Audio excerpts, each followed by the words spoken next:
Naranasan mo na bang mag-fail? Siguro sa isang exam, sa isang opportunity, o kahit sa pag-ibig. Hirap, di ba? Nakakahiya, kakalungkot. Minsan parang gusto mo na lang maglahong parang bula. Magpalit ng muka. O magbakasyon muna ng mahabang panahon. Madalas pag nag-fail tayo, parang nakakadala. Ayaw na nating umulit. O kaya kung mag-try man tayong umulit, parang bumabalik yung mga ala-ala ng mga kabiguan, kaya parang naiisip natin, wag na lang. Naalala ko nung meron kaming exam sa school. Gustong-gusto kong mag-request ng prayer sa mga kaibigan ko. Kaso may mga pagkakataon na naiisip ko din, pag nalaman nila na may exam ako, baka kumustahin pa yung resulta. Paano kung di ako nakapasa o mababa yung grade? Kaya minsan, parang ayaw ko na lang ipaalam sa iba kasi baka hindi maganda yung result. Mas mabuti pa yung walang nakakaalam, kung mataas, saka ko na lang sasabihin. Parang andaya, di ba? Pero bakit nga ba tayo natatakot mag-fail? Madaming dahilan kung bakit tayo may takot sa failure. Isa na dito yung pag-iisip na baka pag nag-fail tayo, bababa ang pagkatao natin.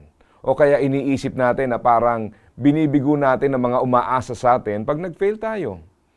Hindi naman sa gusto natin mag-fail, pero mahalaga na unawain natin na hindi sa lahat ng pagkakataon ay wala nang kahihinatnan yung failure natin. Kung tutuusin nga, bago tayo natutong maglakad, ay napakaraming beses muna nating nadapa. Bago tayo natutong magsulat, madaming natatawa sa spelling natin at pamamaraan ng pagsulat. Minsan, mas lalo pa tayong nagiging mas mabuting tao dahil sa karanasan ng pagkabigo. Maaaring natuto tayong magpahalaga sa mga mahal sa buhay dahil sa kabiguan sa pag-ibig na naranasan. Mas relate tayo sa mga nahihirapan dahil pinagdaanan din natin yon. Kung ilalagay natin sa tamang perspektibo, marami tayong matututunan sa kabiguan, kaya dapat din nating makita ang mga aral na tinuturo nito. May nakapagsabi na ang salitang fail ay may kahulugan. First attempt in learning. Sang-ayon ako doon.